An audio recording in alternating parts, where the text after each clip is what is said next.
觉醒了史上最垃圾的 F 级异能1立方米的储物空间，全校都嘲笑你是个只能搬砖的随身小盒子。可他们根本不懂空间法则的真正恐怖之处。如果把空间的一半罩在你的脑袋上，另一半悬在空气中，然后瞬间强行关闭，没错，这样就成为了无视任何防御的绝对切割。那如果你将1立方米的空间拆分成10个10立方厘米的空间呢？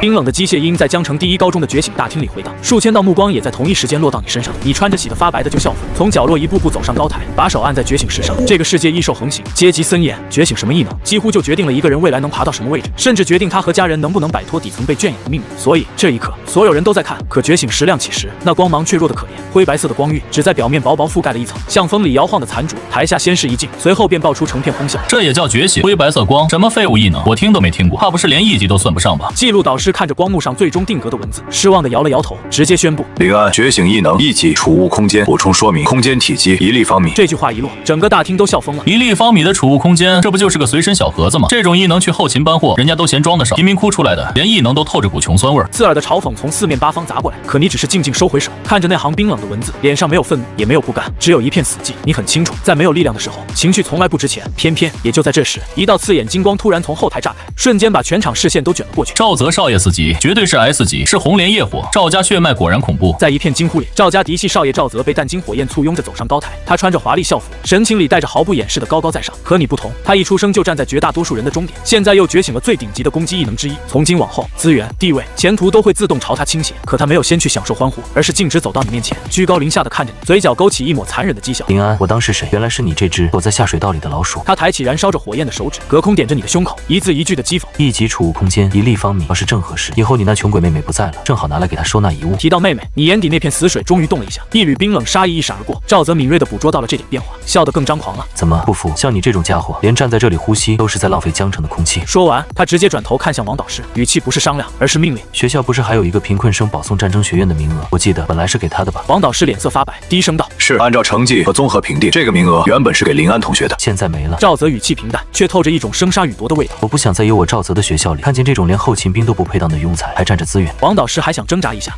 这不合规矩。规矩？赵泽冷笑，火焰猛地一窜，在江城，我赵家说的话就是规矩。大厅瞬间死寂，没有人替你说话，所有人都只是看着你，眼神里有同情，有幸灾乐祸，还有等着看你崩溃的期待。可你没有崩，你只是抬起眼看着赵泽，那眼神平静的可怕，像在看一个已经没有未来的人。赵泽最讨厌的就是你这种眼神。他脸上的笑一点点收了起来，阴沉道：很好，你这眼神我很不喜欢，滚吧。王导师叹了口气，递来一张表格，签了吧，这是退学申请。觉醒了这种异能，留在学校也没意义，认命吧。去城东工厂找个拧螺丝的活，至少还能糊口。你接过申请，看了一眼，然后拿起笔，在签名栏写下自己的名字，笔迹很稳，没有半点犹豫。签完，你把表格递回去，转身离开，全程没有争辩一句，因为在你的生存法则里，永远不要和将死之人争辩。你刚走出校门，天就彻底阴了下来，闪电撕开乌云，暴雨劈头盖脸的砸落，很快把你浇透。可你像感觉不到冷一样，只是麻木的往前走。这时，口袋里那台屏幕裂成蛛网的2手手机突然震动起来。你接通后，电话那头传来医院冷漠的通知：这里是市第一医院，你妹妹林夏的深渊寒化症突然恶化，已经送进重症监护室，24小时之内必须缴纳10万新币。团员1号，特效药费用交不上，我们只能按规定停止治疗，把病人请出 ICU。10万新币，这个数字像重锤砸进你的脑。对有钱人来说，它只是一个数字，可对你来说，那是根本触碰不到的天文数字。你急声开口：医生，求你们再宽限几天，我一定。电话那头直接挂断，只剩冰冷忙音。你站在暴雨里，五指慢慢攥紧，把那张被雨水打湿的退学申请一点点捏成泥浆，脸上最后一点隐忍也消失了，只剩下决绝和疯狂。学校没了，前途没了，合法途径也没有任何可能。这个世界和这些规矩根本没打算给你和林夏留活，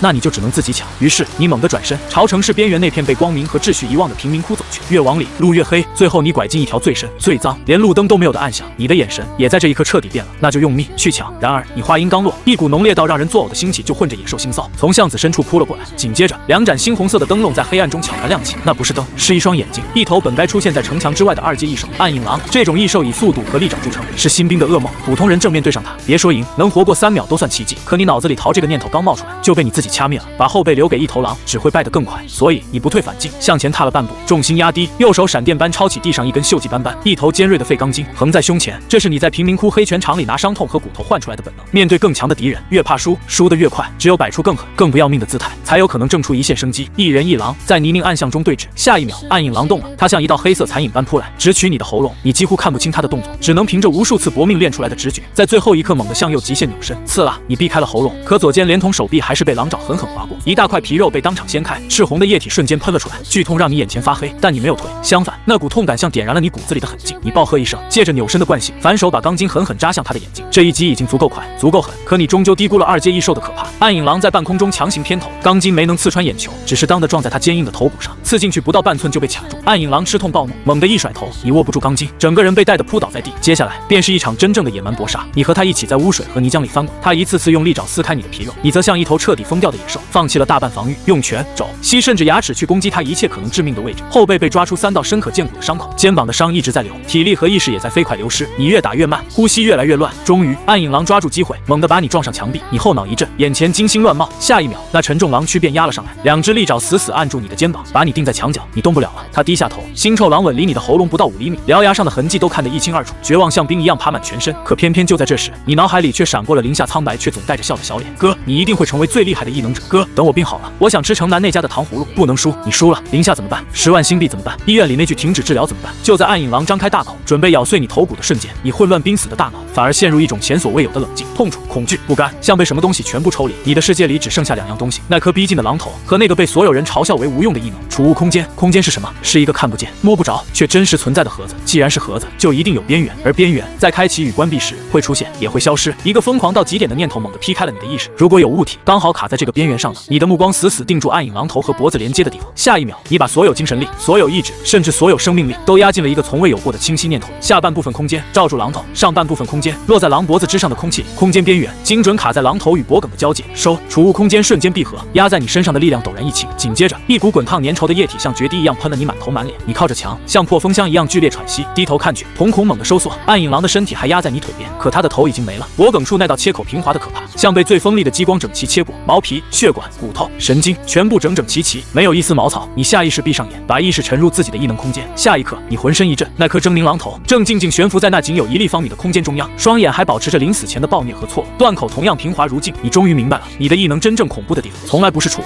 而是空间边缘本身。只要有东西卡在那条边缘上，无论是血肉、骨骼还是钢铁，都会被空间法则直接切断。这不是普通攻击，不讲物理，不讲防御，甚至不讲强弱差距，而是规则层面的绝对切割。2阶异兽的头骨够硬吗？照样1分为2。那以后什么火焰异能、硬化异能、金刚之躯，只要挡不住空间法则，就都没有意义。世人眼里的无用异能，在这一刻终于露出了真正的獠牙。你看着空间里的狼头，嘴角一点点咧开，最后终于压不住那股从绝境里撕出一条路的狂喜，发出低沉又疯狂的笑声。呵呵，哈哈哈哈哈哈！笑声在雨巷里回荡，带着劫后余生的癫狂，也带着彻底看清命运底牌后的冷酷。但你很快就逼自己冷静下来，因为现在最重要的不是高兴，而是钱。你强忍着全身撕裂般的剧痛，用那把廉价折叠匕首，凭借过去在黑市帮人处理异兽材料时学来的皮毛知识，剖开暗影狼胸膛。很快，你在他心脏旁边挖出了一枚拳头大小、幽蓝色光芒流转的晶体，2阶异兽晶核，而且还是相当完整的暗影系晶核。这种东西在官方渠道需要执照才能交易，可在地下黑市，它就是最硬的通货。保守估计，这枚晶核至少值30万星币。30万，妹妹的药费不仅够了，甚至还能剩下一大笔。你把晶核收进储物空间，然后迅速处理现场。狼的残骸被你拖到巷口不起眼的位置，周围丢了几块碎肉，伪装成被别的野兽啃食或黑帮火拼后草草处理的样子。接着，你脱下那件沾满污迹的校服，直接扔进污水垃圾桶里。校服代表着过去那个循规蹈矩、任人宰割的学生身份。从现在开始，那个身份结束了。你在垃圾堆里翻出一件宽大的黑色玳瑁风衣，又用口袋里最后几个硬币，在路边摊买了一个最廉价的白色塑料面具，面具上画着一张诡异的一成不变的笑脸。兜帽戴上，面具扣下，一个全新的身影出现在镜面里。从今往后，世上再无学生林安，有的只会是游走于黑夜和暗影中的猎杀者。你给自己取了一个新的代号，00，代表一无所有，也代表一切的开始。半小时后，你来到江城最大的地下交易中心——黑金市场。它的入口藏在废弃地下停车场深处，门口站着2名壮汉，腰间鼓鼓囊囊，一看就藏着武器。2人见你戴着笑脸面具，穿着破旧风衣，立刻把你当成了可以随便拿捏的新人。站住！刀疤脸上下打量着你，语气不善：“哪来的小鬼？戴个破面具装神弄鬼，懂不懂规矩？”另一个光头更直接，伸手就拦：“想进去，先交100星币搜身费。”你停下脚步，没有说话，只是把目光平静地从2人身上扫过，最后落在刀疤脸腰间那把武器上，不到1米，刚刚好。刀疤脸见你不吭声，伸手就去摸武器，可还没等他把武器拔出来，你的精神力已经精准刺进枪管中段。空间开，边缘覆盖枪管，空间收，咔嗒，半截枪管直接掉在地上，切口光滑如镜。2个壮汉当场僵住。刀疤脸低头看看自己手里那把只剩一半的武器，再看看地上那半截金属，一股寒气顺着脊梁骨直往上窜。他们甚至没看清你做了什么，只看到特种合金枪管像被什么看不见的怪物凭空咬掉了一截，未知远比强大更让人恐惧。光头立刻收回手，勉强挤出笑：“您请进。”你连看都没多看他们一眼，直接走进了这片没有法律、只有利益的地下世界。黑金市场内部比外面庞大的多，也混乱的多，空气里混着机油、劣质酒精和臭氧味。霓虹灯牌照的每个人的脸都半明半暗，这里有穿着外骨骼的佣兵，有卖金药的黑衣，也有在角落里交换情报和悬赏名单的掮客。你没有浪费时间，径直走向市场中央最气派的3层建筑——黑金商会柜台。台后，一个200来斤的胖掌柜正低头擦宝石，头也不抬地问：“卖什么？”你没有回答，只把手伸到柜台上方，意念一动，咚，那枚拳头大小、幽蓝色光芒流转的金盒重重落在了柜台上。胖子动作一顿，缓缓抬头，眼底的贪婪几乎藏不住。可他到底是黑市老油条，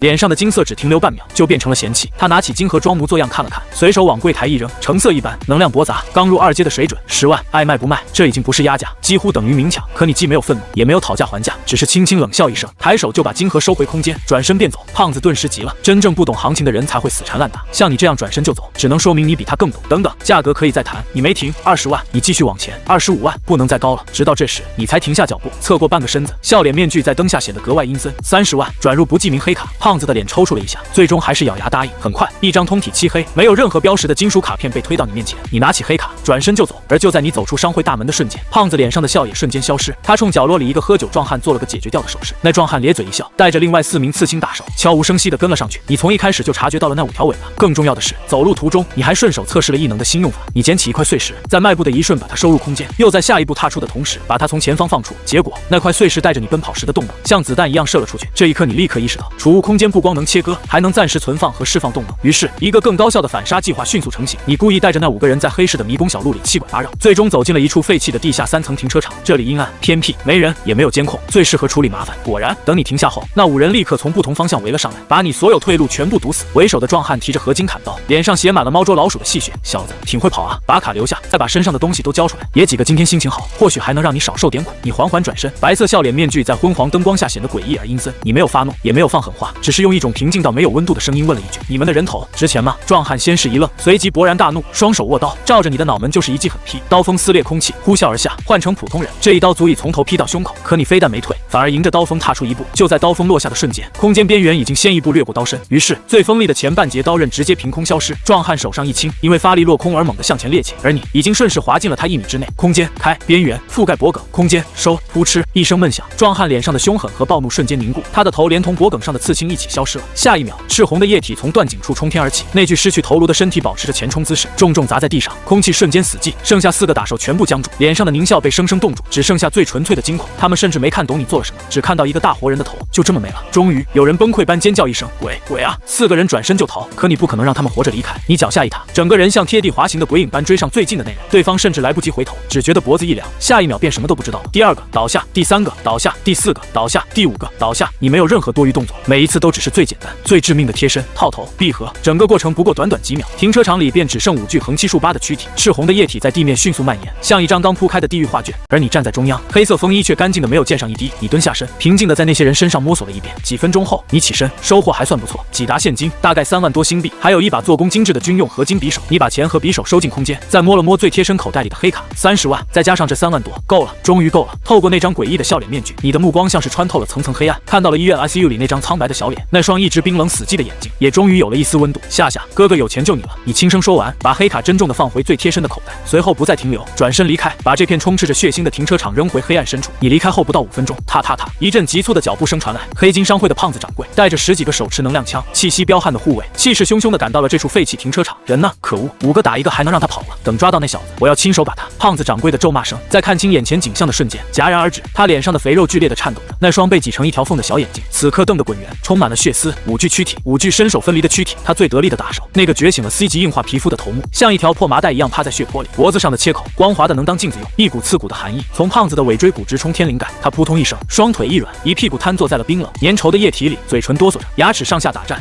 这切口，他指着那平滑如镜的断井，声音里带着哭腔和无尽的恐惧。没有烧灼，没有撕裂，是空间切割，能把空间法则运用到如此精准、如此恐怖地步的，至少是 B 级巅峰，不，世界的空间系大人物。胖子掌柜的脑子嗡的一声，一片空白。他到底惹上了一个什么样的存在？江城什么时候来了这么一尊杀神？夜色深沉，雨已经停了。你先把那件象征着灵的黑色风衣、笑脸面具以及那把染上污迹的军用匕首一起收进储物空间，然后你又换回那身从垃圾桶里捡回，后来洗干净的旧校服，背上那个洗得发白的书包，重新变成了那个看起来平平无奇，甚至有些瘦弱的学生。然而衣服能换，眼神却换不回去了。曾经那个总带着一丝自卑与隐忍的少年，已经消失在昨晚的雨巷里。现在的你，眼底沉着的是化不开的冰冷与锋芒。随后，你直接赶往江城市第一医院。深夜的缴费窗口前，值班护士原本正昏昏欲睡，可你把那张不记名黑卡砰地拍到玻璃窗上时，他还是被吓得一个激灵，不耐烦的神情甚至都没来得及完全摆出来。你看着他，只说了一句 ICU 零下，用最好的特效药，立刻马上，卡里有33万，不够，我再想办法。你的声音很沙哑，却没有半点商量的意思。护士先是愣住，接着又低头看了看那张代表着巨额资金的不记名黑卡，再抬头看看你这一身廉价校服，眼神里明显多了几分不可思议。一个穿得像贫困生的少年，随手就能拍出30多万新币，这种反差让他一时间甚至不知道该说什么。可黑卡里的余额不会骗人，所以他最终还是立刻改了态度，起身联系医生，安排最高级别的治疗流程。半小时后，最新的基因修复药剂终于缓缓注入林夏体内，直到看见妹妹那张苍白如纸的小脸，终于慢慢恢复出一丝血色，你一直绷紧的神经才稍稍松下来一点。病房里很安静，你坐在床边，替她理顺汗湿的头发，动作很轻，也只有在这一刻，你眼底那股几乎能冻裂骨头的暴力和杀意才一点点褪去，变成一片近乎笨拙的温柔。林夏，是你活在这个冰冷世界上唯一的锚点，也是你的逆鳞。偏偏她虽然病得虚弱，心思却依旧细腻。她睫毛颤了颤，缓缓睁开眼，抓住你的手，轻声问你是不是去做危险的事情。她闻到了你身上那股很淡却藏不住的铁锈味，也感觉到了你身上和从前截然不同的寒意。你的心猛地一抽，不过你脸上还是挤出一个温和的笑，像平时一样揉了揉她的头，轻声骗她：没有，哥哥只是把那个上学的名额卖给一个有钱的财阀子弟了，换了点钱，先给你治病。林夏一听，眼神立刻暗了下去。她太清楚那个名额对你意味着什么，也太清楚你这些年为了那个名额付出过多少。于是她红着眼眶，小声说：都是自己拖累了你。可你只是刮了刮她的鼻子，像哄小孩一样笑着说：一个破名额而已，没了就没了，哥哥就算不念书，也一样能成为最厉害的人。你现在别胡思乱想，只管好好养病，等你好了，哥带你去吃城南那家的糖葫芦。等林夏重新睡着以后，你替她掖好被角，然后安静地看了她很久，直到走出病房，你脸上那点仅剩的温情才彻底消失，取而代之的是比夜色更冷的杀意。赵泽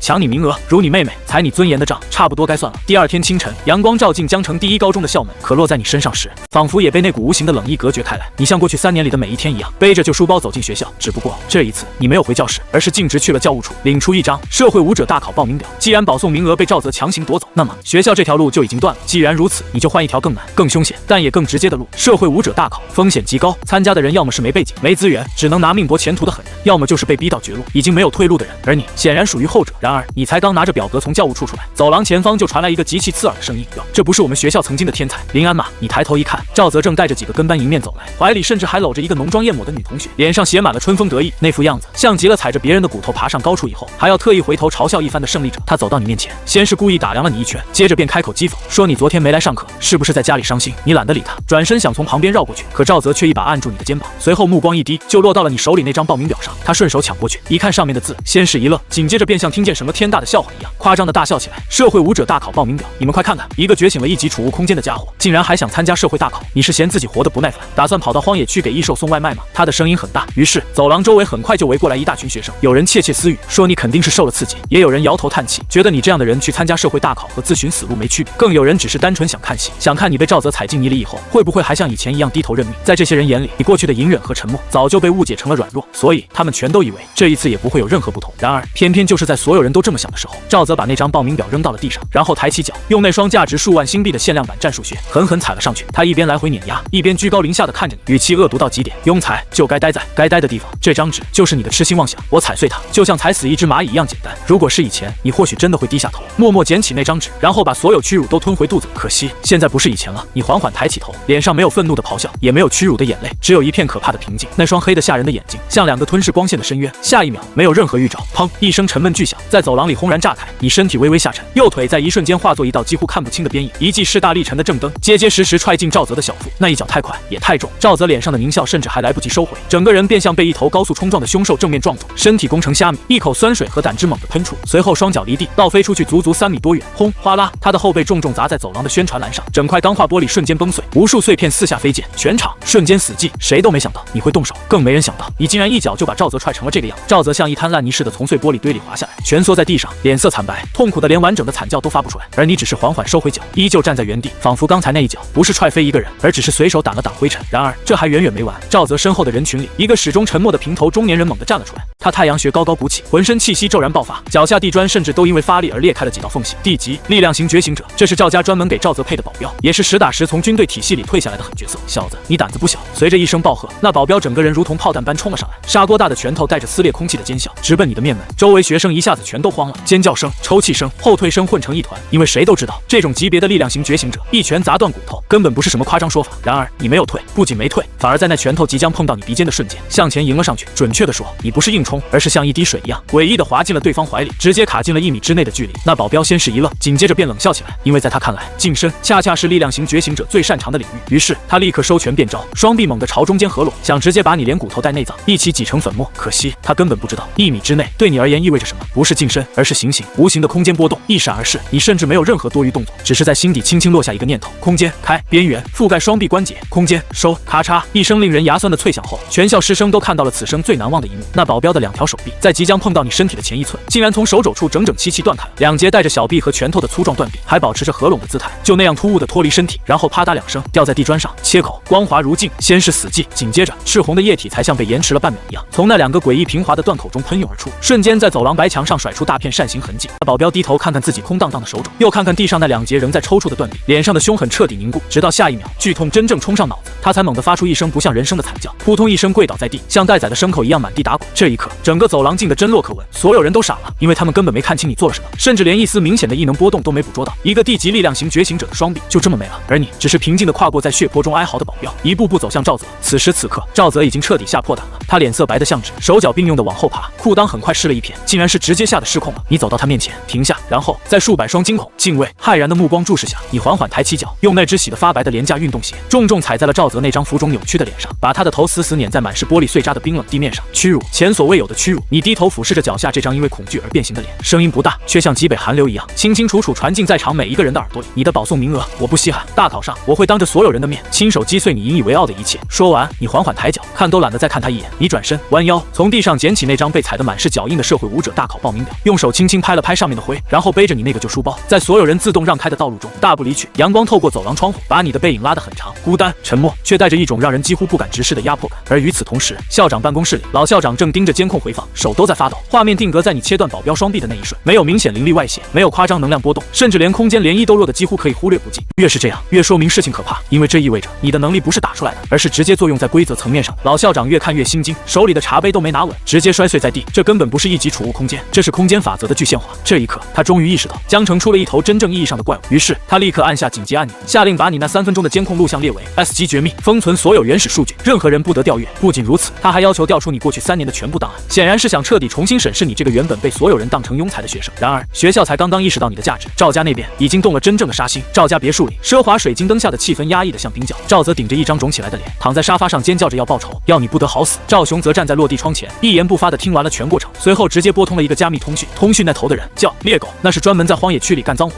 黑活的亡命徒小队。赵雄开口就给出1000万新币，要买你一条命。可在得知你一个照面就废了地级保镖双臂以后，猎狗那边立刻加价，要求再多500万更新装备，并且说明他们只负责制造，意外痕迹最后会被异兽处理干净，军方觉察不出问题。赵雄答应的没有任何犹豫，在他看来，不管你是什么怪物，只要进了荒野，就迟早会变成一具被野兽撕碎的尸骸。3天后，距离全国异能大考只剩半个月，江城市军方联合教育署组织了最后一次大规模实战试炼，地点正是城外的07号荒野区。这次试炼之所以让所有高3学生都疯狂，不仅因为它会直接影响大考评价，更因为军方给出了极其丰厚的奖励，尤其是第1名的奖品，一颗价值无法估量的3阶能量核心，这东西足以让任何一个觉醒者眼红。操场上停满了军用悬浮大巴，学生们3、5成群，兴奋、紧张、期待交织，而你则背着一个破旧战术背包，独自站在角落里，和周围所有人都格格不入。那天走廊一战过后，再没人敢靠近你3米之内，你就像一块冰，也像一个黑洞，让人本能的敬畏，又本能的远离。偏偏就在这时，一道极为亮眼的身影穿过人群走到了你面前。苏雪，江城一中的校花，也是公认的第1天才，觉醒 S 级冰系异能，向来站在人群和赞美的中心。她穿着一身白色紧身作战服，冰蓝色长发在阳光下极为醒目，整个人像一把漂亮又锋利的冰刃。她看着你，语气带着一点提醒，也带着一点习惯性的居高临下。荒野区不是学校走廊，你一个1级，最好跟着大部队行动，别为了逞能把命丢了。从他的角度来说，这或许算得上善意，可对你来说，这种建立在我比你高，你该听我的基础上的善意本身就很聒噪，所以你只是抬眼看了他一眼，冰冷的回了2个字：聒噪。苏雪当场愣住，她显然没想到自己放下身段主动提醒，换来的竟然会是这2个字，于是怒气一下子冲上来，她冷着脸转身就走，丢下一句：不知好歹的家伙，我倒要看看你怎么栽在里面。而你只是重新低下头，像什么都没发生过一样。对你而言，无关紧要的人，无关紧要的话，本就只是噪音。很快，悬浮大巴穿过巨大的合金城门，驶入07号荒野区。这里和城市完全是2个世界，高耸入云的变异巨木，盘根错节的粗壮藤蔓，潮湿腐臭的空气，以及暗处无处不在的窥伺感，几乎每一处都在提醒人，这里不是训练场，而是真正会丢命的地方。教官一声令下，数千名学生立刻涌入丛林，大部分人都很聪明，第一时间选择组队，10几人、几十人抱团，谨慎的在外围区域猎杀1阶异兽。毕竟对普通高3学生来说，角狼、铁皮猪这种1阶异兽已经够危险了。可你没有加入任何队伍，在踏入丛林的第一时间，你便脱离了人群，独自朝密林深处走去，目标直指地图上被鲜红颜色重点标注的2阶异兽活跃区。区，别人怕危险，所以要抱团，而你要的是效率。密林里光线昏暗，正常人走几步都得提防树后会不会突然窜出东西，可你的精神力早已像无形雷达一样铺开，方圆100米之内，一切风吹草动都逃不过你的感知。于是猎杀便开始了。左前方30米，一头盘踞树上的2阶毒蟒正吐着信子，等待猎物送上门来。你脚步甚至都没停，擦身而过的同时，空间一开一收，它的头就已经没了。一头正在啃食残骸的2阶利爪猫，速度极快，扑杀能力惊人。可它刚从灌木里窜出来，还没落地，头颅便在半空中凭空消失，只剩无头的躯体带着惯性翻滚出去。还有那头以防御著称的2阶岩石穿山甲，甲壳坚硬的能硬扛寻常刀斧，可它才刚从地下探出半个身子，就连甲带肉一起被空间切成了整齐2截。你每解决一头，就顺手抛出晶核，扔进储物空间，动作熟练、冷静、高效，几乎没有任何浪费。而军用积分手环上的数字也在飞快跳动，100、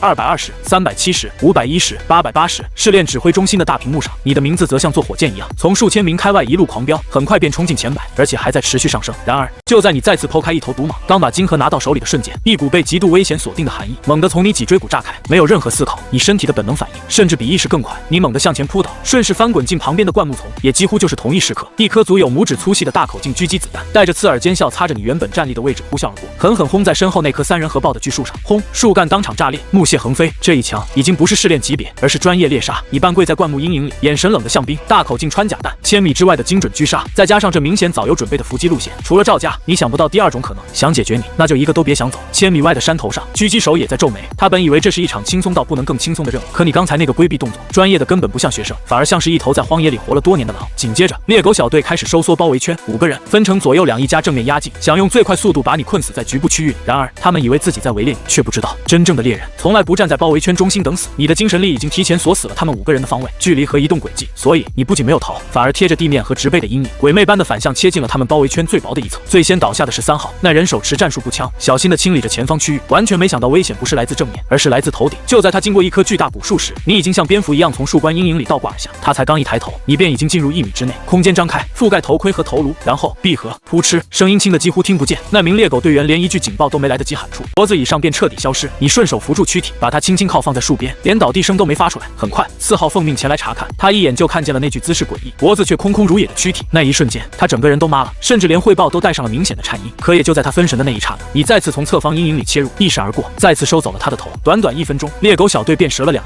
而且全是无声处决。这下，连见惯风浪的猎狗队长都真正慌了。他终于意识到，自己这次接的根本不是什么学生弹，而是个能在暗影里无声收割生命的魔鬼。于是，他当场怒吼着让所有人向自己靠拢，同时彻底爆发异能 C 级风系异能风刃风暴。刹那间，无数高速旋转的青色风刃向4面8方绞杀而去，古树、藤蔓、灌木全像纸糊的一样被切烂，大片藏身空间被硬生生清成了一片狼藉空地。而你也终于出现在他的视野中。队长脸上当即露出狰狞狂笑，觉得自己总算把你逼到了绝路。与此同时，1000米之外始终锁定这片区域的狙击手也在瞬间把准心钉死在你眉心，再次毫不犹豫地扣下扳机。砰！这一次是绝杀角度，然而你没躲。就在那颗特制穿甲弹即将碰到你皮肤，螺旋气劲甚至已经吹乱你额前碎发的刹那，你眉心前1厘米处，一个微小到几乎不可见的储物空间悄然张开。于是，那颗足以轰穿坦克装甲的子弹，连同它携带的所有毁灭性动能，都在一瞬间被空间整个吞没。没有爆炸，没有偏移，甚至没有一丝像样的涟漪。风暴散去，尘埃缓缓落下，空地中央，你依旧安安静静站在那里，完好无损。这一幕直接让猎狗队长的大脑都空白了一瞬，而你则缓缓转过头，视线越过1000米距离，精准投向狙击手藏身的山头，薄唇轻启，只吐出3个字：还给你。下一秒，你面前的虚空再次洞开，那颗刚刚被空间囚禁的子弹已被射来时一模一样的速度，一模一样的角度，从空间里原路狂飙而出。山头上的狙击手甚至都没来得及反应，只觉得瞄准镜里忽然出现一个急速放大的黑点，随即砰，他手中的高精度狙击枪和特制瞄准镜当场炸裂，那颗他亲手射出的子弹则精准钻进他的右眼，直接把他整个脑袋掀飞。通讯频道里只剩下一声极短的惨叫，然后便彻底安静。这一刻，猎狗队长终于明白了，自己惹上的根本不是有点本事的学生，而是一个怪物。所以他第一反应不是再战，而是逃。他疯狂爆发风系异能，脚下狂风汇聚，身体转身就要暴退，同时还在身前凝聚出最强防御，风之臂障。可问题在于，风是元素，空间却是承载元素的规则，在真正的空间法则面前，他那层足以偏转炮弹的风墙，薄的和纸没什么区别，你就那么穿过去了，没有受阻，没有迟滞，像穿过一层水幕一样，直接逼到他面前1米之内，然后抬手套头闭合，扑哧，他的头飞了起来，那双眼睛里还残留着极致的错愕和恐惧。至于那具无头的躯体，则在原地僵了2秒，才随着冲天喷起的赤红一起重重倒地。至此，猎狗小队5人全灭。从第一枪响起到队长身首异处，整个过程不超过3分钟。你没有急着搜刮战利品，而是先检查现场，因为你很清楚，这种专业脏活，往往真正有价值的东西不在枪里，也不在背包里，而在通讯记录里。果然，很快，你从队长的战术背心里翻出一个还亮着微光的军用通讯器，而就在你把它拿起来的瞬间，里面传来了赵雄那又急又阴沉的声音：“猎狗，事情办妥了吗？我让你准备的引兽箱用了吗？只要把那东西扔到他身上，方圆10里的2阶异兽都会被引过去，到时候他尸骨无存，军方也只会定性为意外。听到这里，你的动作停住了，可你眼底翻涌的情绪却不再只是杀意，因为你终于明白，赵家这次要做的从来不只是借荒野去除掉你而已，他们真正的打算是用引兽乡把整个外围试炼区变成屠宰场，再用大量考生的性命给赵泽铺出一条足够耀眼、足够漂亮的第1名之路。换句话说，他们想踩着所有人的命让赵泽登顶。你随手捏碎了通讯器，然后转身翻开猎狗队长的背包，很快几根燃烧殆尽，只剩下短短1节的暗红色香头出现在你手中。那股甜腻的发呕的气味，几乎立刻就证实了赵雄的话：高浓度引兽香，而且不止1支。赵家疯了！也就在这一瞬间，大地开始剧烈震动，不是轻微颤动，而是像地龙翻身一样，连脚下泥土和落叶都在跳。紧接着，四面八方都传来震耳欲聋的兽吼，巨木成片倒塌，烟尘漫天而起，无数双猩红兽瞳在林间亮起，正朝外围试炼区疯狂推进。兽潮，一场由人祸引发，远超本次试炼等级的恐怖兽潮。以你的能力，此刻完全可以抽身而退，你只要藏起来，就没有异兽能轻易找到你。可问题是，如果兽潮真的冲垮外围营地，造成大量考生伤亡，那么这次全国关注的异能大考极有可能因此延期，甚至直接取消。而那样一来，你原本计划好的事，在所有人面前亲手碾碎赵泽，夺下第1，拿走那颗3阶能量核心，就会被赵家彻底毁掉。既然如此，这场兽潮你就更不可能不管，你的路谁都别想挡。赵家不行，这群家伙也不行，于是你没有后退，反而迎着那股足以吞掉一切的异兽洪流正面冲了上去。与此同时，07号荒野区外围 C 区已经彻底乱成一团，苏雪正带着10几个学生死守防线，他接连立起冰墙，勉强挡住第1波角狼和铁皮猪的冲击。可那些冰墙之上很快就布满了裂纹，墙外的异兽像疯了一样撞击撕咬，学生们则一个个脸色惨白，明显已经快撑不住了。有人哭着喊怎么办，也有人惊慌中提起赵泽，觉得他不是一直自诩强者吗？怎么这种时候反而不见人了？结果一个女生带着哭腔吼了出来：别指望他了，刚才角狼扑过来，他把李明推出去挡了一下，自己先跑了。这一句话彻底掐灭了所有人最后的希望。赵泽，那个平日里耀武扬威、对苏雪献尽殷勤的富家少爷，在真正的生死关头，第一时间想到的竟然是拿同学的命给自己换逃跑时间。苏雪又惊又怒，却根本没有多余时间去骂，因为下一波冲击已经到了。眼看冰墙快要彻底崩碎，他只能咬牙强行透支异能，双手按地，直接放出自己的范围性底牌。冰河世纪，刹那间，冰蓝色寒流轰然铺开，前方近100米区域瞬间被霜华覆盖，10几头正在冲锋的异阶异兽直接冻成冰雕，场面短暂的被他强行压住了。然而，这种级别的技能对现在的他而言负担太大，技能刚落，他便猛地喷出一口液体，单膝跪倒在地，脸色白得可怕，体内异能几乎见底。偏偏也就是在他力竭的这一刻，轰！前方大地猛地炸裂，泥土和碎石冲天而起，一个体长超过15米、通体覆盖黑色厚甲、形似史前巨鳄却头生狰狞独角的恐怖巨兽从地下破土而出。3阶统领级异兽铁甲地龙，他一出现，所有学生都绝望了，因为这根本不是高3试炼该出现的东西，更不是现在这群早已被一阶异兽逼到极限的学生能够对付的存在。苏雪同样明白这一点，他体内异能枯竭，身体虚弱到连手指都抬不起来，只能眼睁睁看着那头铁甲地龙低下巨大的头颅，张开布满獠牙的大口，朝自己狠狠咬下。浓烈的腥风扑面而来，死亡近在咫尺，他绝望地闭上了眼睛。就在这时，嗖，一道黑色的流星撕裂了昏暗的林间天幕，从数十米高的树冠之上，以一种违反物理定律的姿态悍然坠落。咚！一声沉重到让大地再次一震的巨响，那道黑影如一颗陨石，重重地砸在了苏雪面前的半米之处。狂暴的气浪混合着碎裂的泥土，向四周炸开，甚至将铁甲地龙那巨大的头颅都震得向后一仰。苏雪猛地睁开眼，她看到的是一个背影，一个不算魁梧，却仿佛能撑起整片天空的背影。他背着一个洗得发白的书包，静静地站在那里，脚下是一个深达半米的恐怖陷坑，在他的脚边是铁甲地龙那布满獠牙的巨口，咫尺之遥。林安，时间仿佛在这一刻被按下了暂停键。狂风掀起你的额发，你手里还握着从猎狗队长遗物中缴来的制式合金战刀。那道背影明明不算高大，却像一堵山，硬生生挡在苏雪和那头3阶统领之间，把身后的腥风血雨尽数隔开。苏雪先是一怔，紧接着脸色骤变，失声喊道：林安，你疯了，快跑！那是3阶统领级异兽，他的防御连穿甲弹都打不穿，你会没命的。然而你连头都没回。铁甲地龙显然也被彻底激怒，张口咆哮，声浪震得周围学生齐齐昏厥。紧接着他那条布满骨刺的巨尾像钢铁巨鞭般横扫而来，沿途巨木岩石接连爆裂，摧枯拉朽。若是硬碰，你必败无疑，可要是退，你身后的所有人也一样会完蛋。电光石火之间，你的脑子已经完成判断，1立方米的空间收不下这头巨兽的整个头颅，常规切割对它意义不大，想解决它就只能从最薄弱的位置下手，直取要害。于是，在那钢鞭般的龙尾即将抽中你的瞬间，你的腰身猛地向后折出一个不可思议的角度，几乎是擦着鼻尖避开了这一击。紧接着，你非但没有后退，反而借着这个姿势双腿一蹬，整个人如逆射的炮弹般冲向铁甲地龙。苏雪看得脸色煞白，在他看来，这根本不是迎战，而是送命。果然，铁甲地龙见一击落空，抬起小型卡车般的巨爪朝你当头踩下。可偏偏就在那阴影完全罩住你的刹那，你前冲的身体猛地压低，以一个极限滑铲的姿势，从巨爪落下的缝隙间险险滑进了他腹部正下方。轰！巨爪砸地，地面当场炸出深坑。苏雪透过指缝看见这一幕，整个人都愣住了。他当然知道腹部是铁甲地龙相对最弱的位置，可那也只是相对而言，那里的鳞甲依旧厚得离谱，寻常攻击根本破不开。但你本来也没打算破甲，巨兽腹下空间狭窄，腥臭粘液混着泥土不断滴落。你稳住身形，随手扔掉那把已经毫无意义的合金战刀，随后抬起头，凭借感知死死锁定他体内那颗剧烈搏动的心脏。下一秒，你缓缓抬起双手，猛地按上那片冰冷坚硬的鳞甲，不是劈砍，不是蓄力，而是一种近乎诡异的触碰。无声无息间，空间波动穿透鳞甲，直接在铁甲地龙胸腔内部张开。这一刻，你的眼神冷得像审判，给我碎！命令落下，1立方米的绝对黑暗空间，精准包裹住那颗小汽车般大小的心脏。然后狠狠闭合，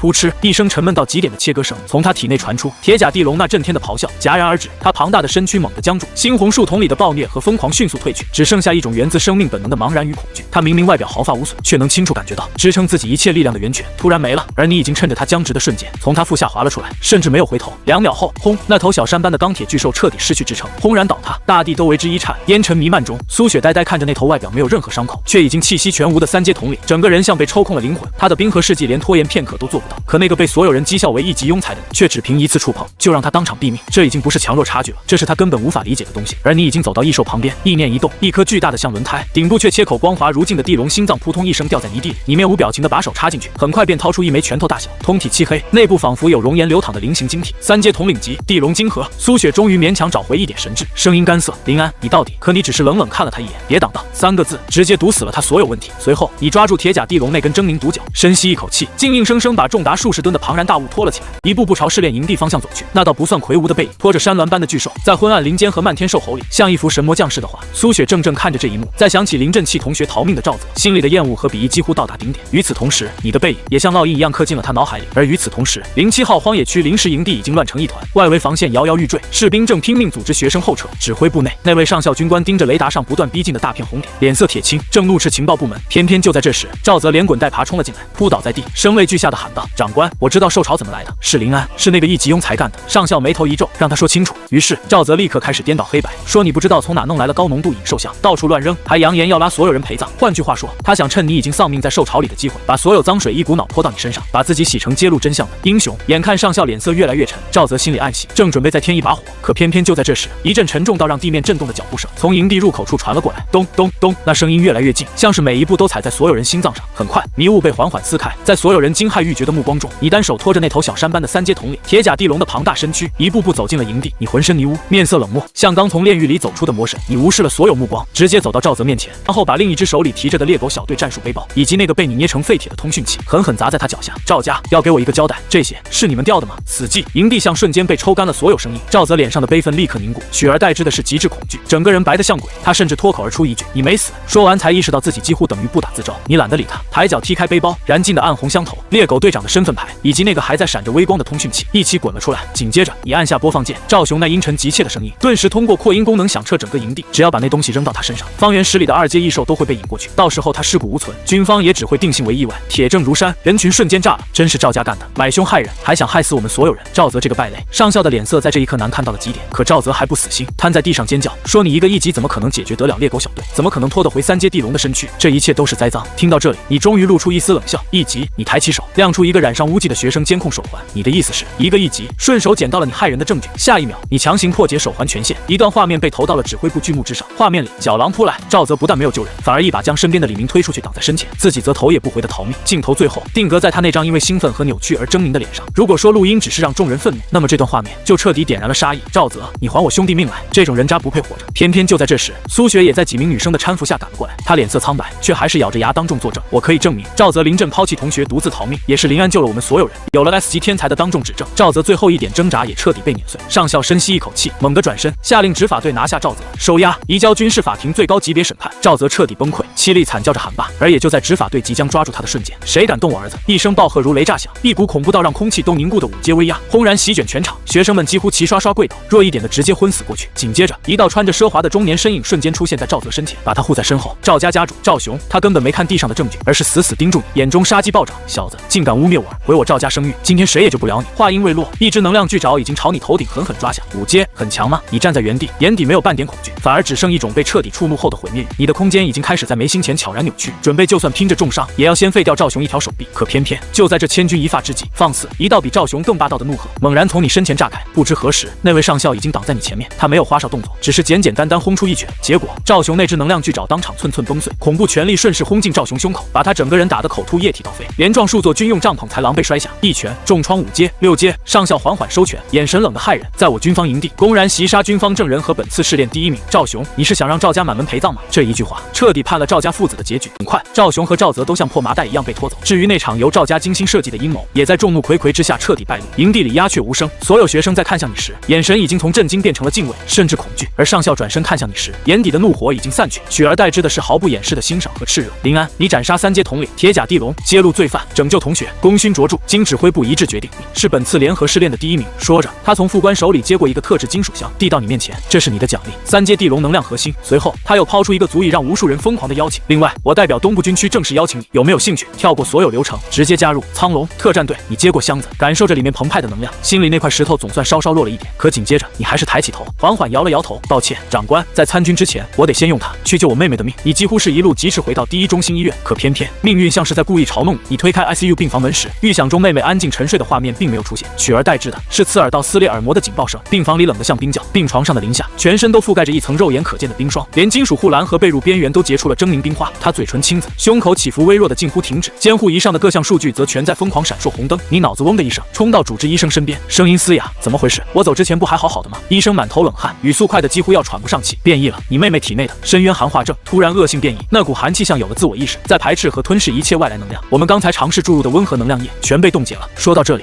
他看向你手中的金属箱，眼神又像看到救命稻草，又像看到催命符。3阶地龙核心的能量太狂暴，现在用不但救不了他，反而会像往滚油里泼水，瞬间引爆他体内寒气，让他当场化为冰晶。这句话几乎把你一路拼命换来的希望瞬间砸碎，你将在原地缓缓看向病床上那个睫毛都结出冰花的小姑娘，脸上所有情绪都被抽空了，只剩一种极端死寂后的平静。那怎么办？医生艰难咽了口唾沫，吐出唯一的答案：3天之内必须找到一颗属性完全对口、能量至纯至净的4阶冰魄晶核，只有靠它去安抚，而不是对抗它体内的变异寒气，才有一线生机。3天，4阶冰魄晶核，这几乎比要命还难。4阶晶核本身就是战略物资，更别说冰魄晶核这种同阶里都极其稀有的极品，公开市场基本不可能有货，就算军方武库里有，也不是你现在能碰到的东西。于是你没有再问废话，只是默默走出病房，站到走廊尽头，拿出那部老旧的黑色手机，发出一条加密信息：寻4阶冰魄晶核，时限3日，代价不计。手机几乎秒回，公开市场无，军区武库3枚，权限不足，无法兑换，唯一线索：今夜江城地下修罗场100人斩，挑战最终优胜奖励。修罗场，江城地下世界最血腥、最疯狂的法外之地，100人斩，1个夜晚连续对战100名从监狱、战场、废土中挑出的亡命徒，不死不休，中途无休，100年来成功者不过3人，挑战失败率几乎等于100%。可你看了一眼那闪亮着红灯的 ICU 病房门后，眼底所有迟疑都消失了。既然别无选择，那就去杀出一条路。午夜，旧工业区，一座废弃钢铁冶炼厂内部被改造成巨大的地下决斗场，空气里满是汗臭、酒精和难闻的味道，重金属音乐震耳欲聋，数千名观众像疯了一样嘶吼。你戴着那张惨白僵硬的笑脸面具走进后台报名处时，负责登记的蝎子纹身壮汉只是瞥了你一眼，便嗤笑着让你滚，说这里是修罗场，不是小孩子过家家的地方。你没和他废话，只是拿起那份沾着污迹的生死状，然后对着自己的拇指狠狠一口咬下，液体涌出，你面无表情地把那个带着温度的血脂液重重按在签名栏上，接着抬头，隔着僵硬笑脸面具盯住他，别废话，安排100个人，是一起上还是排队？那壮汉混迹修罗场10几年，见过亡命徒，也见过疯子，可还是被你这一眼看得后背发凉。他甚至没再多说一句，只是递给你一块黑色号码牌9527。随后你转身走向那扇通往地狱的铁门。第一场对手是黑猿，2阶巅峰兽化异能者，身高超过2米5，浑身黑毛，力大无穷，以残暴闻名。观众席原本还在起哄嘲笑，觉得你这种瘦弱身板根本不够他塞牙缝。然而裁判一声开始落下，黑猿怒吼着扑来，巨掌几乎要把你脑袋当场拍碎。可就在他碰到你的前一刻，你只是微微侧身，与那庞大身躯错身而过。噗一声轻响后，黑猿轰然撞上铁笼，随后在数千道视线下，他那颗还带着狰狞笑意的脑袋从脖子上平滑滑落，赤红冲天而起，全场先是死寂，继而彻底沸腾。9527的名字第一次响彻修罗场，可紧接着第2场、第5场、第10场、第37场，所有人便渐渐发现自己看到的根本不是比赛，而是单方面的收割。速度型异能者化作残影游走，结果刚靠近你，身体便从中间一分为2，火焰操控者漫天撒火，你却像穿过一片温顺的幕布走到他面前，下一秒他的人头就滚落在地。再往后，无论强攻、偷袭、远程、围杀，结果都一样，一击毙命，没有多余招式，没有华丽碰撞，甚至没有什么像样的战斗过程，你只是靠近，然后对方就倒下了。于是观众席上的欢呼越来越少，取而代之的是压抑到极点的沉默与倒吸冷气的声音，因为所有人都看出来了，你不是来挑战100人斩的，你是在清场，是在收割。等到第99场结束，裁判用颤抖的声音宣布胜者9527。时，你已经站在倒下的人群中央，脚下一片赤红，那张惨白笑脸面具也早被液体染成暗红，而你站在那里，连呼吸频率都没有乱过。整个修罗场鸦雀无声。与此同时，顶层豪华包厢里，修罗场主人金爷脸色阴沉的可怕。那枚4阶冰魄晶核本是省城某位大人物放在这里当噱头的，谁都没打算真让人拿走。可现在你却已经差一步就要把它收入囊中。金爷冷笑一声，直接按下了墙上的红色按钮，启动清道夫协议，让泰坦上场。轰隆隆，八角笼内那扇通往最终挑战的由特殊合金打造的巨门缓缓升起，一股比之前所有对手加起来还要恐怖100倍的凶悍气息，如同实质的洪流，从门后的黑暗中喷涌而出。一个身高近3米，浑身肌肉如同钢铁浇铸，皮肤呈现出古铜色金属光泽的巨人，一步步走了出来。他每走一步，整个八角笼都在微微颤抖。观众席上沉寂的人群瞬间爆发出惊恐的尖叫。是泰坦，金刚不坏泰坦！天啊，他不是被关在黑狱最底层吗？怎么会出来？这下那个面具难玩了。泰坦可是曾经徒手撕开过4阶异兽的怪物。泰坦走到场中，无视了满地的倒下之人，那双铜铃灵般的眼睛死死锁定了你。他咧开嘴，露出一口森白的牙齿，声音如同金属摩擦般刺耳：“小子，你的杀戮游戏到此为止了，现在轮到我了。”泰坦的声音像生锈铁板在互相摩擦，平静却比咆哮更瘆人。“小子，你的杀戮游戏到此为止了，现在轮到我了。”观众席先是一致，紧接着便爆出更大的惊叫，谁都认得这具近3米高、通体泛着古铜金属光泽的怪物——清道夫泰坦，修罗场真正压箱底的最终兵器。传闻他的4阶绝对硬化能让肉身比顶级合金装甲还要坚硬，寻常切割细翼能对他根本无效。可偏偏你连一句废话都懒得回，下一秒你的身影从原地消失，再出现时已经鬼魅般贴到泰坦左侧，手中的军用匕首划出一道漆黑弧线，直奔他脖颈而去。这一刀甚至裹进了一丝最基础的空间压缩之力，别说血肉，就算坦克装甲也该被整齐剖开。然而枪一声刺耳尖鸣猛地炸开，火星四溅，你手中那把削铁如泥的匕首竟在触碰到他皮肤的瞬间寸寸崩断。至于泰坦的脖子上，只留下了一道几乎转瞬消失的浅白痕迹。泰坦终于笑了，笑声震得整个八角笼都在颤。小虫子，我说过，你那点切割把戏我没用。话音未落，他反手就是一拳，没有任何花哨能量，也没有复杂招式，只有凝练到极点的纯粹力量。快，太快了！你明明能看清他的轨迹，身体却来不及完全躲开，只能在瞬间交叉双臂护在胸前。砰！这一拳像一列全速撞来的磁悬浮列车，狠狠轰在你身上，你整个人被打得倒飞出去，砸进合金铁网，铁网当场向外突出一个巨大人形凹陷。紧接着，一口液体顺着面具下沿涌出，染红了胸前作战服，全场瞬间安静，随即又爆出更疯狂的喝彩。刚才还被你连斩99人的恐惧压得不敢出声的人，此刻像突然找到宣泄口一样，拼命嘶吼，等着看你如何被碾压。包厢里，金爷重新端起酒杯，神情轻蔑而惬意。在他眼里，你终究只是个靠诡异手段逞凶的家伙，而泰坦才代表真正的力量。然而，靠在铁网上的你，缓缓擦去嘴角的液体，眼神却依旧冰冷的没有一丝波澜。你已经得出结论，常规的空间切割并非绝对无敌，当目标的物质密度和能量结构强到超过某个阈值时，闭合产生的剪切力会被极大削弱。也就是说，从外部硬切，短时间内根本破不开他的防御。可问题在于，你没有时间耗，妹妹还在医院等你，4阶冰魄晶核就在眼前。既然外部不行，那就从内部。于是你重新站直身体。泰坦见状，眼里反倒多了一丝戏谑，还能动？看来我刚才力气用小了。你仍旧没有回答，只是再一次主动冲了上去。在所有人看来，这就是飞蛾扑火。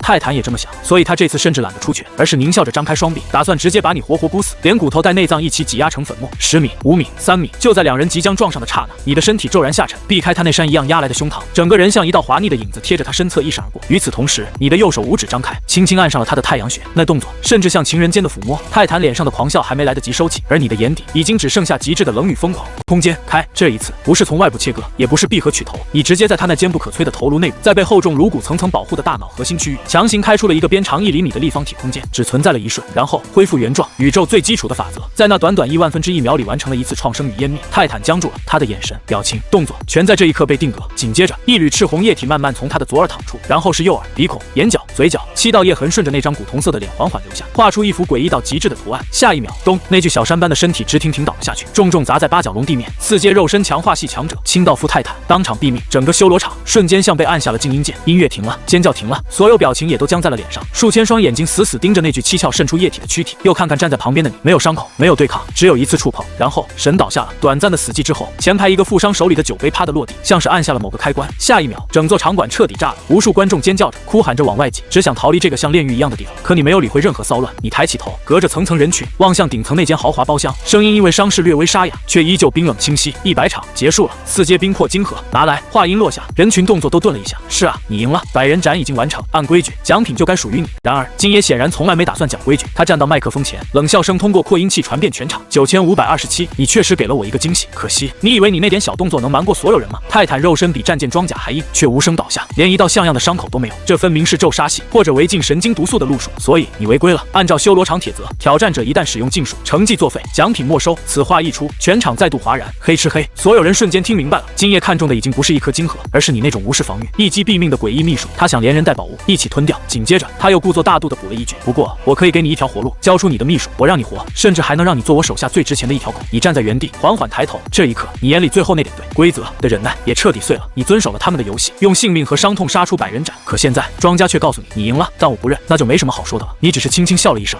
金爷显然被这声笑意彻底激怒，直接下令拿下他，死活不论，我要他的秘密。下一瞬，八角笼4周的8扇合金闸门同时升起，一对对全副武装、身穿黑色外骨骼装甲、手持高斯动能步枪的财阀4军如潮水水般从黑暗中涌出，黑洞洞的枪口闪着幽蓝电光的瞄准器，在同一时间全部锁定了整整100人，而且每一个都是见过场面的老兵。观众席彻底崩溃了，幸存的人疯了一样砸门。谁都知道，修罗场、清道夫部队一旦出动，这里就会真正变成屠宰场。而你站在包围圈中央，缓缓扔掉手里那截已经崩碎的匕首残骸。既然他们不讲规矩，那你的规矩就是规矩。开火！随着队长一声令下，上百支高斯步枪同时喷出火舌，密密麻麻的合金弹头撕裂空气，从四面八方织成一张毫无死角的死亡之网，瞬间把你的身影彻底吞没。硝烟、火光、尖笑一起爆开，可偏偏枪声停下之后，你依旧站在原地，毫发无伤。在你身体周围1米之内，空间已经扭曲成一种近乎哈哈镜般的诡异形态，上千发足以洞穿坦克的合金弹头全都被吞进了那片扭曲区域，像被琥珀封住的虫子一样悬停半空。它们的动能被强行剥离禁锢，而在狭窄空间里相互挤压摩擦后，弹头甚至开始泛出赤红，嗡鸣不止。所有4军都愣住了，他们见过防弹盾，见过能量护罩，也见过肉身硬抗子弹的异能者，但从没见过有人能让子弹停在半空。这不是防御，这是禁令。你抬起手，对着那片悬浮着死亡风暴的扭曲空间轻轻一握。现在轮到我了。下一秒，你猛地转身，手臂横扫，那团囚禁着上千发赤红弹头的空间被你直接甩向左侧最密集的4军方阵。与此同时，空间恢复平直，所有被剥夺的动能在同一瞬间尽数归还。咻咻咻咻咻，没有枪声，只有成片撕裂空气的尖笑。那些弹头以比来时更快的速度倒灌而回，形成一片扇形赤红弹幕。前排数十名4军连反应都来不及，就被射穿。外骨骼装甲、骨骼、血肉，在这一瞬统统成了笑话。大团赤雾轰然炸开，把整个战场染成了猩红色。幸存的人当场吓疯了，有人后退，有人尖叫，有人不管不顾地扔出高爆手雷和燃烧瓶，试图用更大的火力把你彻底淹没。然而你连看都没看，爆炸、烈焰、冲击波、飞溅的弹片，飞弹没能伤到你，反而再次被那片扭曲空间尽数吞噬。1立方米的空间，在这一刻像变成了一颗即将失控的小型恒星，内部装满了纯粹而狂暴的爆炸能量。然后你冲了进去，你就那样闲庭信步地穿过火海，逼近已经彻底乱掉的4军阵列，目光锁定了那个正想逃的队长。紧接着，你松开了对空间的束缚，还给你。轰隆！被压缩到极致的爆炸能量瞬间释放，以你为中心化作一团10余米范围的死亡火球，朝4面八方横扫而去。被正面卷中的10几名4军，连同装甲一起被当场气化。外围的人则先被高温点燃，又被海量高速弹片撕开，连惨叫都被炸得支离破碎。这已经不是战斗了，这是屠杀。你的空间在这里直接成了最恐怖的移动军火库。敌人的火力越强，你还回去的东西就越致命。所谓人数优势，火力压制，在真正的空间法则面前，不过是个笑话。很快，整个场馆便只剩下哀嚎和燃烧声。那个侥幸没被第一波炸死的4军队长，拖着半边焦黑的身体，手脚并用的朝顶层包厢爬去，哭喊着求救。而包厢内，金爷已经瘫进了沙发，看着监控里那片人间炼狱，他脸上只剩下赤裸裸的恐惧。之前他还以为你只是掌握了某种隐蔽杀招，可现在他终于明白，自己惹上的根本不是个会秘术的疯子，而是个彻彻底底的怪物。于是他转身就跑。然而他才刚迈出2步，身后就传来砰的一声巨响，那名4军队长像个破麻袋一样，被人一脚踹穿包厢门，滚到了他的脚边。队长喉咙里呵呵2声，抬手指了指门口，然后头一歪，彻底断气。金爷僵硬地转过头，门外的烟尘里，你缓缓走了进来，你身上沾满了污迹，那张惨白笑脸面具也早被染成暗红，面具下的眼睛平静的可怕。你没有多余废话，只是走到那面据说连穿甲弹都能扛住的特种防弹玻璃前，缓缓抬起右手，五指轻轻按了上去。下一秒，以你掌心为中心，整面玻璃表面开始蔓延出蛛网般的黑色裂痕，那不是普通碎裂，那是空间本身在被撕开。金爷终于彻底破防，尖叫着喊停，甚至搬出壁垒玻璃的军功来历，又拿钱，拿王家背景，拿所谓重血来求命。可惜这些话对你而言连风声都算不上。你五指一攥，咔嚓，嗡一声诡异闷响后，那面厚重的特种防弹玻璃连同半米厚的合金墙壁被你连根抠了下来，在墙上留下一个直径3米的完美圆洞。巨大的圆形墙体轰然砸落，震得整个包厢都在摇晃。金爷最后的安全感也一起被砸碎了，他扑通一声跪下，疯狂磕头，鼻涕眼泪糊了满脸。别动手，东西我给，都给。4阶冰魄金盒就在保险柜里，你一把拽住他的头发，把他整个人从地上提起来，像拖麻袋一样拖到暗格前。经过虹膜和指纹验证后，保险柜缓缓打开，一股森寒之气瞬间弥漫整个房间。金爷哆哆嗦嗦捧出一个蓝色金属盒，双手举过头顶，你接过盒子，单手掀开，盒中那颗拳头大小，通体晶莹，内部仿佛有冰蓝风暴在旋转的金盒，立刻映入眼帘。那股纯净到极点的寒意，让你体内的空间之力都微微震了一下。是真货，你立刻把它收入空间。而金爷眼看东西交出，居然还想继续求活，甚至搬出自己是省城王家的人，想用背景保命。可惜他话还没说完，无形锋芒一闪而过，他的声音戛然而止，头颅和身体瞬间分离，圆滚滚的砸落在地，枪子里的液体噗的喷出，溅了你半身。你一脚踢开那具还在抽搐的躯体，语气冷得没有半点起伏。我管你是谁，斩草不除根，迟早要反噬。这种事你早在贫民区的暗巷里就学明白了。拿到东西后，你没有立刻离开，而是顺手切开墙角的燃气主管道，高压燃气刺耳的泄出，迅速充满整间包厢。紧接着你又点燃一个打火机，随手把那团小火苗扔进这间奢华而罪恶的坟墓，然后你转身头也不回地走了出去。数秒后，轰隆，惊天动地的爆炸从顶层猛然炸开，烈焰和冲击波像发怒的巨龙般席卷整座地下修罗场，钢铁在扭曲，墙体在崩塌，这个吞噬了无数条人命的地方终于迎来了它应有的毁灭。而你迎着身后的火光和热浪，一步步走上通往地面的阶梯。当沉重铁门被你推开时，刺眼的晨光洒在了你脸上，你抬手把那张染成暗红色的笑脸面具缓缓摘下，露出一张略显苍白却锋利冷峻的年轻面孔。冰魄金盒到手了，接下来就是救妹妹，至于其他账来日再算。凌晨时分，你几乎是一路撞开医院的寂静，值班医生原本还带着睡意，可当你把那个装着4阶冰魄金晶核的冰冷盒子重重拍在桌上时，他整个人瞬间清醒，甚至声音都变了调。4阶冰魄晶核。很快，整个特护病区再度灯火通明，顶尖医师、无菌实验室、稀释程序、能量引导，一系列原本不可能在这种时间点迅速完成的操作，全都被这枚晶核硬生生推动了起来。你站在无菌观察室外，隔着玻璃死死盯着病床上的林夏，稀释后的冰蓝色能量通过精密仪器一点点注入他体内。最开始，监护仪上的生命曲线还在剧烈波动，你几乎能听见自己心脏狂跳的声音。然而片刻之后，变化终于出现了，他脸上那层致命冰霜开始缓缓褪去，嘴唇的青紫也一点点恢复，原本微弱到近乎消失的心跳从30、40、50一路回升，最终稳定在正常区间。病房里原本连成一片的刺耳警报声也一个接一个熄灭，直到清晨第一缕阳光照进走廊，主治医生才摘下口罩，满脸疲惫却掩不住激动。成功了，他的身体机能已经稳定，接下来只需要静养恢复。这一举像突然抽掉了你全身最后一根支柱，你紧绷了半个月的神经终于彻底松开，排山倒海般的疲惫瞬间淹没了身体。你就那么坐在病床边，望着妹妹终于恢复了些许血色的睡眼，眼皮再也撑不住，沉沉睡去。这是很久以来你睡得最安稳的一觉。可你并不知道，林夏体内那股庞大的4阶寒性能量，在稳定住他的生命之后，仍旧残留着极少的一部分。那一缕精纯至极的能量，顺着兄妹之间某种说不清的血脉联系，无声无息地流入了你体内。对整颗4阶晶核来说，这点残余微不足道，可对当下的你来说，却足以引发一次真正意义上的蜕变。不知过了多久，你猛地惊醒，起初是一阵尖锐剧痛，仿佛有根钢针在脑海里狠狠搅动。可紧接着，这种痛感就被某种灵魂升华般的快感彻底覆盖，清楚地感觉到脑海深处那道原本限制你空间异能的无形壁垒，被这股外来能量轰然撞碎，精神阈值突破，空间掌控度暴涨，你立刻内视异能核心，然后你的呼吸都滞了一瞬，那片原本只有1立方米的储物空间，此刻像被一只无形大手强行撕开、扩容，体积疯狂暴涨，2立方米、5立方米、10立方米，短短数息，原本像小盒子一样的空间，直接扩张成了一间仓库。然而，这还不是最重要的，在空间扩容完成的那一刻，一丝全新的法则烙印悄然铭刻在空间核心。你意念微动，将床头柜上的一杯水收入空间，紧接着你催动那丝新烙印，嗡，杯中原本晃动的水面瞬间凝固，连半空中正要滴落的一颗水珠也诡异的悬停下来。时间在那片空间里仿佛被按下了暂停键，你瞬间明白了这道新能力的意义：绝对停滞。任何被收入空间的非生命体与能量体，其状态都将被绝对锁定。若是活物被强行收入，那么它的生命活动也会在空间里趋近于零，等同于被关进一个时间静止的囚笼。这意味着什么？意味着你以后不仅能储存更多弹头、火焰、爆炸和冲击波，还可以在敌人出手的一瞬间，直接把攻击甚至部分肢体一起装进空间里。更可怕的是，你甚至可以把自己身体的某个部位短暂收入空间，再从另一处释放出去，形成近乎瞬移般的诡异打击。这已经不是量变，而是质变。你握紧双拳，感受着体内前所未有的澎湃空间之力，眼底微微泛起寒光。现在的你，哪怕正面遭遇真正的5阶强者，也不再是只能赌命一搏。而偏偏就在这时，病房外的公共电视里正传来激昂的新闻播报：今日，万众瞩目的全国异能者高等学院联合大考于首都京城正式拉开帷幕。来自联邦各大财阀、顶尖世家以及军方体系的数百名 S 级与 A 级天才已齐聚京城，他们将为联邦最顶级的3大学府名额展开为期1个月的激烈角逐。电视画面上，一个个年轻、骄傲、光鲜夺目的面孔闪过，他们穿着华丽作战服，身后是显赫的家族徽章，头顶闪光灯如潮，像生来就该站在云端。你站在窗边，静静看着屏幕，眼神却一点点冷了下去。这些人才是这个世界真正意义上的天之骄子，资源、出身、名额、声望，他们一出生就握在手里，而你是从废墟、暗巷和生死线上一步步爬出来的。可正因如此，你才更要去。你走进洗手间，把满身污迹彻底冲净，又换上一身从修罗场缴来的黑色作战服。随后，你将那把从金业保险柜里顺手拿出的狭长战刀背到身后，最后回头看了一眼病床上熟睡的妹妹，她终于活下来了。那么接下来就轮到你去清算这个世界了。你推开医院大门，正午的阳光刺眼的像刀，可你只是眯了眯眼，然后迈步走了出去。江城这个充满阴暗与挣扎的地方，不过只是个新手村。真正的猎场在京城，让那些高高在上的天才们感受绝望的游戏，现在才刚刚开始。